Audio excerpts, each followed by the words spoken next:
Movie की शुरुआत हमारी फीमेल लीड लिया से होती है, जो हमें बताती है कि उसका और चाइनीज टी का गहरा रिश्ता है, क्योंकि वो और उसका बेस्ट फ्रेंड रिचर्ड बचपन से ही लिया की ग्रैंडमा पोपो से इस बारे में सुनते आ रहे हैं। रिचर्ड लिया का बेस्ट फ्रेंड होने के साथ साथ पहला प्यार भी था, जिसने उसका दिल तोड़ दिया है। दिल टूटना तो जिंदगी का हिस्सा है, इसलिए लिया सब भुला के पोपो की मौत के बाद सिडनी शिफ्ट हो गई, ताकि अपनी पिछली जिंदगी से जितना हो सके दूर हो जाए। वहाँ वो पोपो की जमा की हुई सारी जिंदगी की कमाई से एक ऑथेंटिक चाइनीज टी हाउस खोलती है, जो उसका सबसे बड़ा सपना था। लिया का कहना था कि सब उसके प्लान के मुताबिक चल रहा था, पर फिर उसे रियलिटी ने हिट किया। लोगों को ट्रेडिशनल चाइनीज टी से ज्यादा बबल टी में इंटरेस्ट था, जिस वजह से उसका बिजनेस शुरू होने से पहले ही खत्म होने के कगार पर खड़ा था। लिया का बेस्ट फ्रेंड और बिजनेस पार्टनर मेसन उसे अभी ये सारी टेंशन भुला के उसकी छोटी बहन एलिस की एंगेजमेंट याद करवाता है, जिसके लिए कल लिया को अपने होम टाउन जाना है। लिया को इतना डिस्टर्ब देख मेसन उसे ड्रिंक करने के लिए ले जाता है, जहाँ लिया एलिस की वेडिंग स्पीच लिखने में इतना बिजी थी कि अपने पास आए हैंडसम लड़के के फ्लर्ट करने पर उसे जरा घास नहीं डालती। जब वो घर पहुँचती है तो अपनी ग्रैंडमा को मिस करती उनकी पिक्चर से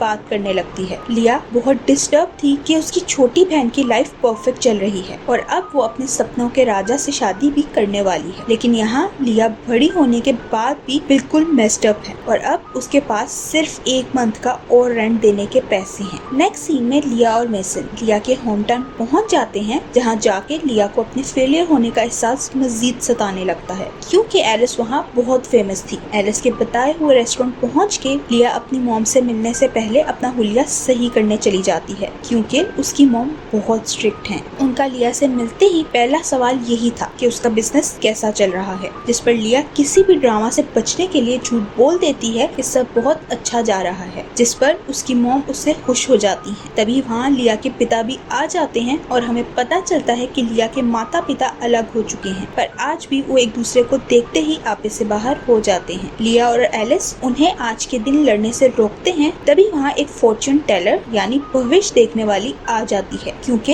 ये इनके परिवार का रिवाज था कि कोई भी शुभ काम करने से पहले ये लोग अपना भविष्य पता करवाते हैं। एलिस अपना भविष्य देखने के बाद लिया को भी हाथ दिखाने का कहती है, पर लिया ऐसा करने से मना कर देती है, जिस पर लिया की मॉम उसे कहती है कि उन्हें उस पर गर्व है। उनके मुंह से पहली बार अपने लिए कुछ अच्छा सुन के लिया बहुत इमोशनल हो जाती है। सब उसे हाथ दिखाने के लिए फोर्स करने लगते हैं, पर लिया को डर था कि उसका बिजनेस अच्छे से चलने वाला झूठ सबके सामने आ जाएगा। फिर भी उसे सबके बार बार कहने पर हाथ दिखाना पड़ता है। फॉर्च्यून टेलर समझ तो जाती है कि लिया ने झूठ बोला है, पर वो सबको सच बताने के बजाय लिया से कहती है अगर वो एलिस की शादी से पहले 5 ब्लाइंड डेट्स पर जाके अपने लिए सही लाइफ पार्टनर चुन लेगी तो वो उसके बिजनेस को आसमानों तक पहुंचाने में उसकी मदद करेगा। इन शॉर्ट लिया की लव लाइन और करियर लाइन आपस में लिंक्ड हैं। अगर वो एक संभाल लेगी तो दूसरी खुद ही सही हो जाएगी। फिर क्या था, एलिस की बैचलर्स पार्टी पे लिया का परिवार उसके लिए डेट ढूंढने में लग जाता है। वो सब लिया को बस उसके काम पे फोकस करने का कहते हैं और लड़का ढूंढने की जिम्मेदारी खुद ले लेते हैं। वो सब उसे पार्टी में अलग अलग लड़कों से मिलवाते हैं, पर आखिर लिया तंग आकर मेसन के साथ सुकून करने जाती है। तभी मेसन को वहाँ एक और लड़का नजर आता है, जिस पर वो लिया को अकेला छोड़ के उसके पीछे निकल जाता है। लिया बाहर पूल के पास जाती है, जहाँ उसकी मुलाकात रिचर्ड से हो जाती है। ब्रेकअप के बाद ये पहली मुलाकात दोनों के लिए काफी ऑकवर्ड थी, पर रिचर्ड की आंखों से साफ नजर आ रहा था कि वो लिया को वापस देख के कितना खुश है। लिया उसे अवॉइड करती वहाँ से निकलने की कोशिश करती है, पर रिचर्ड उसे नहीं जाने देता। वो दोनों पुराने टाइम की तरह गेम खेलने लगते हैं, जहाँ रिचर्ड उसे बताता है कि उसका फैमिली रेस्टोरेंट बिजनेस बहुत अच्छा जा रहा है और वो लोग अपना तीसरा रेस्टोरेंट सिडनी में खोलने का सोच रहे हैं। ये सुनते ही लिया शॉक्ड हो जाती है और रिचर्ड से पूछती है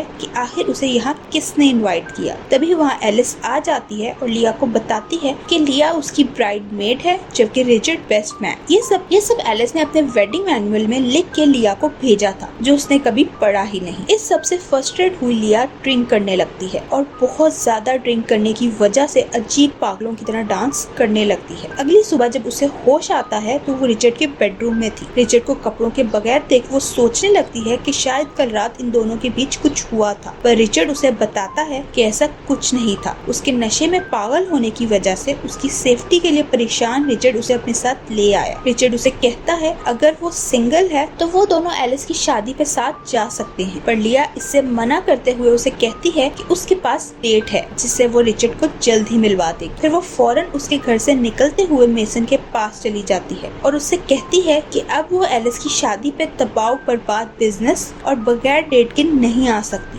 वरना वो किसी को मुंह दिखाने के काबिल नहीं रहेगी। इसलिए उसे फॉर्चून टेलर की बात पे यकीन करते हुए 5 डेट्स पे जाके देखना होगा कि उसकी जिंदगी उसे कहाँ ले जाने वाली है। नेक्स्ट सीन में वो दोनों सिडनी पहुँच के चीजें बेहतर करने की प्लानिंग्स करने लगते हैं और यहाँ लिया की माँ अपने स्कूल के एक टीचर एजरा को उसके लिए पसंद कर लेती है, जबकि उसके पिता डेटिंग ऐप पे एक बिजनेसमैन अपोलो के साथ उसकी डेट सेट कर देते हैं। वहाँ एलिस भी पीछे न रहते हुए कर्टिस नामी लड़के को पसंद कर लेती है। लिया के पिता उसे मैसेज करके आज रात उसकी डेट के बारे में बताते हैं, जहाँ जाने से पहले मेसन उसे मेकओवर देने का कहता है, पर लिया वहाँ जैसी वो है वैसे ही जाने का फैसला करती है। अपने पिता के बताए हुए एड्रेस पे पहुँच के लिया परेशान हो जाती है क्योंकि वो एक सुनसान सी जगह थी। फिर भी हिम्मत करते हुए अंदर जाने पर वो वेट्रेस से मिलती है। जब उसे पता चलता है कि लिया ही अपोलो की डेट है तो वो उसे पहले एक सेक्सी सा ड्रेस देती है, फिर अपोलो के पास ले जाती है। अंदर जाके लिया अपोलो की ठाट बाट देखकर हैरान रह जाती है। अपोलो एक हैंडसम रिच बिजनेसमैन था जिसे शादी करके सेटल होना था, लेकिन परफेक्शन तो किसी को भी नहीं मिलती। अपोलो को प्यार व्यार में बिल्कुल यकीन नहीं था। उसे बस एक पढ़ी लिखी खूबसूरत पत्नी चाहिए थी जिसके साथ वो सोसाइटी में घूम सके और उसकी जनरेशन को आगे बढ़ाए। इसके बदले वो उसे हर महीने अच्छा अलाउंस देने को तैयार था, लेकिन लिया प्यार के बगैर शादी करने में विश्वास नहीं रखती थी, इसलिए अपोलो को इनकार कर देती है। अगले सीन में जब वो अपने पिता को इस बारे में बताती है तो वो काफी निराश होते हैं क्योंकि उन्हें पैसे के आगे कुछ नजर नहीं आता था और इसीलिए उन्हें अपोलो एक परफेक्ट मैच लग रहा था। एलिस की कॉल आने पर लिया अपने पिता से जान तो छुड़वा लेती है, पर उसे पता चलता है कि उसे शादी पे आने वाले 120 गेस्ट के लिए गिफ्ट्स रेडी करने हैं। अभी वो इस सदमे में ही थी कि उसकी मॉम का मैसेज आ जाता है जिन्होंने उसकी कल के लिए डेट फिक्स कर दी थी। लिया मेसन से कहती है कि शायद वो सही था, उसे मेकओवर की जरूरत है, जो सुनकर मेसन बहुत एक्साइटेड हो जाता है और लिया को डेट पे जाने से पहले मेकओवर देने में लग जाता है। उनकी बहुत घंटों की मेहनत के बाद आखिर लिया डेट के लिए परफेक्ट सा तैयार हुई अपनी मॉम की बताई हुई लोकेशन पर पहुंच जाती है, जहां सबकी नजरें उसी पर थी क्योंकि वो बहुत सुंदर लग रही थी। तभी वहां उसकी डेट आ जाती है जो उसकी मॉम के स्कूल का टीचर एजरा ही था। स्टार्टिंग में लिया का इसके साथ भी अपोलो की तरह बहुत अच्छा वक्त गुजर रहा था। दोनों एक जैसे ओल्ड स्कूल टाइप थे, इसीलिए उन दोनों की बॉन्डिंग बहुत अच्छी होने लगी थी और साथ वक्त गुजारना भी उन्हें बहुत अच्छा लग रहा था। गार्डन में होने की वजह से लिया उसे टी लीव्स के बारे में बता रही थी, तभी वो गलती से उसे वो लीव टेस्ट करवा देती है जिससे एजरा को एलर्जी थी। एजरा की हालत बिगड़ती देख लिया बहुत घबरा जाती है, पर एजरा की पॉकेट में उसकी मेडिसिन थी जिस वजह से उसकी जान बच जाती है, लेकिन इस वजह से उन दोनों की रोमांटिक डेट का कबाड़ा हो जाता है। लिया का मूड ऑफ देख एजरा उसे कहता है उसे परेशान होने की जरूरत नहीं क्योंकि ये एजरा की जिंदगी का सबसे अच्छा और एडवेंचरस डे था, जो सुन के लिया जज्बाती होते हुए उसे किस कर देती है। चीजें फिर परफेक्ट हो रही थी, पर शायद लिया की जिंदगी में परफेक्शन नहीं बल्कि डिजास्टर लिखा हुआ है। किस करने के बाद एजरा गलती से उसकी मॉम का नाम पुकार देता है, जो सुन के लिया के तो कान ही खड़े हो जाते हैं। यहाँ आखिर एजरा उस पर रिवील करता है कि वो उसकी मॉम को बहुत अरसे से चाहता है, पर उन्होंने कभी उसे घास नहीं डाली, इसलिए उनके कहने पर वो लिया से मिलने आ गया। माँ ना सही बेटी ही सही, ये सुन के तो लिया का दिमाग ही खराब हो जाता है और वो उसे अच्छा सबक सिखाती वहाँ से निकाल देती है। नेक्स्ट सीन में लिया मेसन को सारी स्टोरी सुना ही रही थी कि उसे एलिस का मैसेज आता है कि कल उसकी स्प्लैश पार्टी है और संडे को ब्राइडल शावर, जो देख लिया परेशान हो जाती है क्योंकि शादी सर पर खड़ी थी और उसके सोलमेट का दूर दूर तक कोई पता नहीं था। लिया विश करती है कि अभी दरवाजा खुले और बस उसका सोलमेट सामने से आ जाए। तभी वो दोनों गेट पर आए एक्टर्स का ट्रेडिशनल कॉस्ट्यूम डांस देखने लगते हैं। उसके जाते ही पीछे से रिचर्ड आ जाता है, जिसे देख लिया कंफ्यूज हो जाती है, जिस पर रिचर्ड उसे बताता है कि मैनुअल के मुताबिक मेड ऑफ ऑनर और बेस्ट मैन को गिफ्ट्स साथ रेडी करने हैं, इसलिए वो यहाँ आया है। दोनों गिफ्ट्स रेडी करने लगते हैं तो शॉप में कोई कस्टमर ना देख रिचर्ड किसी हद तक समझ जाता है कि लिया की जिंदगी उतनी परफेक्ट नहीं है जितना वो दिखा रही है, पर उसके ज्यादा सवाल करने पर लिया इरिटेट हो जाती है और दोनों के बीच बहस होने की वजह से लिया रिचर्ड को वहाँ से जाने का बोल देती है, जिस पर रिचर्ड भी हर्ट हुए वहाँ से निकल जाता है। उसके जाने के बाद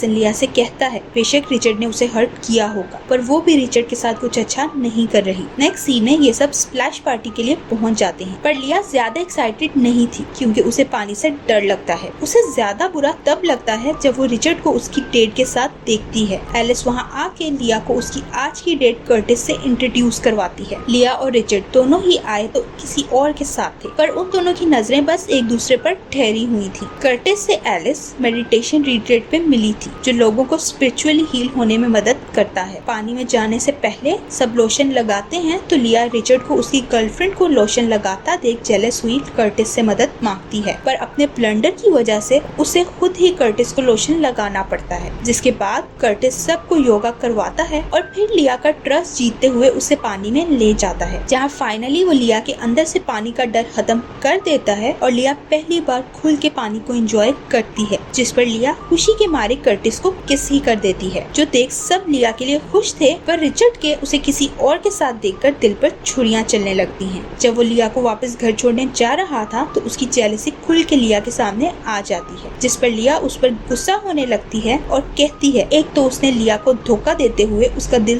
तोड़ दिया और अब उसकी खुशी में खुश भी नहीं है। यहाँ लिया और रिचर्ड के ब्रेकअप की वजह रिवेल हो जाती है और हमें पता चलता है कि इन दोनों ने 15 साल की उम्र में एक दूसरे से वादा किया था कि ये दोनों बड़े होकर सिडनी जाकर ये टी हाउस शुरू करेंगे, पर रिचर्ड ने अपना वादा तोड़ते हुए लिया को अकेला छोड़ दिया। रिचर्ड उसे समझाने की कोशिश भी करता है कि वो मजबूर था, पर लिया कुछ सुनने को तैयार नहीं थी। अपनी सुना के वो गाड़ी से उतरकर चली जाती है, जिस पर रिचर्ड की डेट भी उससे नाराज हुई वहाँ से चली जाती है और रिचर्ड बेचारा अकेला रह जाता है। लिया बहुत डिस्टर्ब थी, फिर भी उसे अगले दिन एलिस के ड्रेस फिटिंग के लिए जाना पड़ता है। वो मुंह फुलाई बैठी थी कि उसकी माँ उसे दूसरा ड्रेस पहन कर आने का कहती है ताकि वो लोग कंपेयर कर सकें कि एलिस को कौन सा लेना चाहिए। लिया ड्रेस पहन के आती है तो सब उसे देखते ही रह जाते हैं। एलिस उसे कहती है उन दोनों को एक साथ ही शादी कर लेनी चाहिए क्योंकि कर्टिस लिया के लिए एक परफेक्ट मैच है। लिया उसे समझा ही रही थी कि कर्टिस ने बेशक उसे पानी का डर खत्म कर दिया है, पर वो उसे लाइफ पार्टनर नहीं बना सकती। उतने में ही लिया के माता पिता उसे उनके बताए हुए डेट से शादी करने के लिए कन्विंस करने लगते हैं, जिस पर आखिर लिया इरिटेट हुई अपनी सारी फ्रस्ट्रेशन उन पर निकालते हुए उन्हें बता देती है कि उसका बिजनेस लॉस में जा रहा है। यही नहीं, वो ये भी रिवील कर देती है कि एजरा उसे नहीं बल्कि उसकी माँ को पसंद करता है। वो एलिस से कहती है कि हर कोई उसकी तरह परफेक्शन का निकाब चढ़ा के हंसने की एक्टिंग नहीं कर सकता, इसलिए वो उसे मशवरे ना दे। उसे अपने पेरेंट्स की तरह की मैरिड लाइफ नहीं चाहिए, इसलिए वो सोच समझ के शादी करेगी। अगर उसके पिता ने उसकी माँ को सही वक्त पर छोड़ दिया होता और उन्होंने उनकी लाइफ को कंट्रोल करने के बजाय अपनी लाइफ पे फोकस किया होता तो शायद आज लिया कमिटमेंट से इतना ना भागती। लिया अपनी बातों से सबका दिल दुखाते हुए वेडिंग ड्रेस तबाह करती वहाँ से निकल जाती है। शॉप पे पहुँच के उसका मूड पहले ही खराब था कि वहाँ एक ब्लॉगर आकर उससे बबल टी मांगने लगता है और उसने इंस्टा पे लाइव वीडियो ऑन की हुई थी। लिया तो ऑफिस से बाहर होते पागलों की तरह चीजें तोड़ती उस लड़के को बातें सुनाकर वहाँ से निकाल देती है, जिसके बाद वो खुद को घर में बंद कर लेती है। ना वो किसी की कॉल लेती है और ना ही घर से निकलती है। आखिर 3 दिन बाद मेसन जबरदस्ती उससे मिलने जाता है, जिसने उसका मूड अच्छा करने के लिए उसके लिए एक डेट प्लान की हुई थी। बेस्ट फ्रेंड से ज्यादा अच्छे से आपकी फीलिंग्स कोई नहीं समझ सकता और ना ही आपको पैम्पर कर सकता है। इसलिए लिया का मूड बहुत अच्छा हो जाता है और उसे अपनी ग्रैंडमा की बात याद आती है कि कभी हार नहीं मानना चाहिए, जिस पर लिया शॉप को एक नया मेकओवर दिए थक के सोने चली जाती है और जब वो सो के उठती है तो शॉप के बाहर रश लगा देखकर हैरान हो जाती है। मेसन उसे बताता है कि उस व्लॉगर की वजह से लिया वायरल हो गई है और सब वेडिंग ड्रेस में उस पागल लड़की की टी ट्राई करने आए हैं। लिया को तो ये इंसल्ट लगती है, पर मेसन उसे समझाता है कि ये सिर्फ पब्लिसिटी है। लिया का कैफे बहुत अच्छे से चलना शुरू हो जाता है। वो कस्टमर्स को डील कर रही थी कि रिचर्ड उससे मिलने आता है, पर उसे बिजी देख वहाँ से चला जाता है। लिया को अपनी गलती का एहसास होता है, इसलिए वो शॉप मेसन के हवाले करती एलिस की शादी के लिए निकल जाती है, जहाँ दोनों बहनें एक दूसरे से माफी मांगती हैं और लिया एलिस को अच्छे से रेडी करती है। फिर वो अपनी मॉम से मिलने जाती है, जिन्हें वो एजरा के साथ रोमांस करता देख लेती है और यहाँ उसकी मॉम उससे माफी मांगते हुए कहती हैं कि ये स्टेप लेने में उन्हें लिया ने ही मदद की है और अब वो अपनी खुशी को ही प्रायोरिटी देंगी। शादी के बाद पार्टी में लिया के डैड भी उससे माफी मांगते हैं और उन दोनों के बीच भी सब सही हो जाता है। तभी एलिस का पति आके लिया को बताता है कि रिचर्ड ने उसे कभी धोखा नहीं दिया था, बल्कि अपनी माँ के बीमार होने की वजह से उसे मजबूरन उनके साथ रुककर बिजनेस को संभालना पड़ा, जबकि उसके दिल में तो आज भी लिया ही है। ये सुन के लिया फौरन रिचर्ड के पीछे जाती है और उसे अपनी गलती की माफी मांगते हुए अपने प्यार का इजहार करती है, जिस पर दोनों किस कर लेते हैं। लास्ट सीन में हम देखते हैं कि लिया ने कैफे में बबल टी शुरू कर दी है, जिस वजह से उसका बिजनेस बहुत अच्छा जा रहा है और साथ ही साथ उसका और रिचर्ड का रिश्ता भी बिल्कुल ट्रैक पर है। इसी के साथ इस मूवी की हैप्पी एंडिंग हो जाती है। Thank you for watching.